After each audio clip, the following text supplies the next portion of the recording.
Une commotion cérébrale, dans le fond, c'est une blessure au niveau du cerveau causée par un impact subi du cerveau contre la boîte crânienne.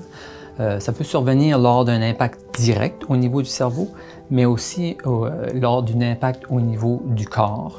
Donc, cet impact-là va causer une blessure ou une inflammation au niveau des cellules du cerveau et va altérer son fonctionnement.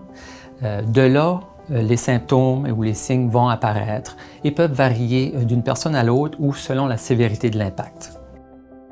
La problématique avec une commotion cérébrale, c'est qu'on ne voit pas la blessure. C'est pas comme justement une fracture ou une lacération où on peut apprécier la blessure, la voir, la sentir. Une commotion cérébrale, c'est des symptômes qui peuvent être vraiment subtils. Ça peut aller de maux de tête, de nausées, des vomissements, des vertiges. Il peut y avoir des pertes de conscience, il peut y avoir des troubles de mémoire ou des troubles de concentration.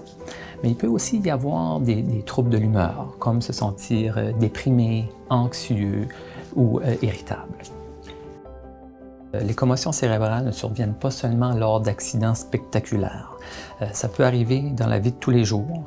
Donc, il est important que lorsqu'il y a un impact, même s'il n'y a pas de signes et symptômes dès le début, de vraiment observer la personne pour voir s'il n'y a pas apparition au bout de la ligne.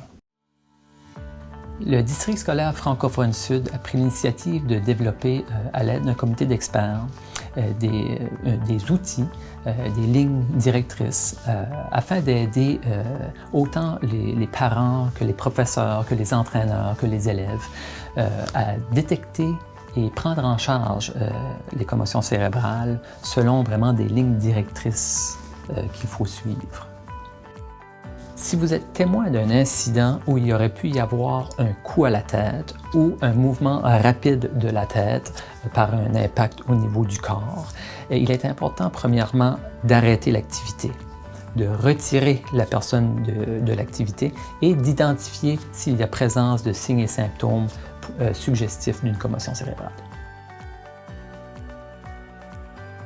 Il est important premièrement d'arrêter l'activité car on veut éviter tout autre coup à la tête qui pourrait aggraver les symptômes. C'est pas seulement un autre coup à la tête qui va aggraver la blessure, juste l'activité physique comme telle peut aggraver les symptômes et la blessure.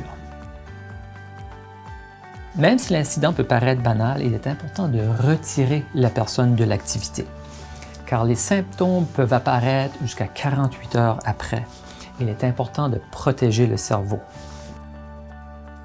Même s'il n'y a pas de signes et symptômes d'alerte, il est important de rester vigilant à l'apparition de symptômes. Les symptômes de commotion cérébrale peuvent commencer sur le coup ou apparaître jusqu'à 48 heures après. Donc, il faut garder en tête qu'il peut y avoir des maux de tête, des nausées, un peu de vertige ou des problèmes de concentration. Donc, s'il y a apparition de ces symptômes-là, il est important de consulter un médecin pour avoir un diagnostic. Les conséquences à long terme d'une commotion cérébrale, les gens vont avoir comme des mal de tête chroniques, ils peuvent avoir des troubles de mémoire, des troubles de concentration, des troubles de l'humeur. Donc, ils peuvent être dépressifs, ils peuvent avoir des troubles d'anxiété ou d'irritabilité. Le rétablissement va se faire par la participation de tous, les élèves, les parents, les enseignants et les entraîneurs en suivant le guide qui contient toutes les étapes à suivre.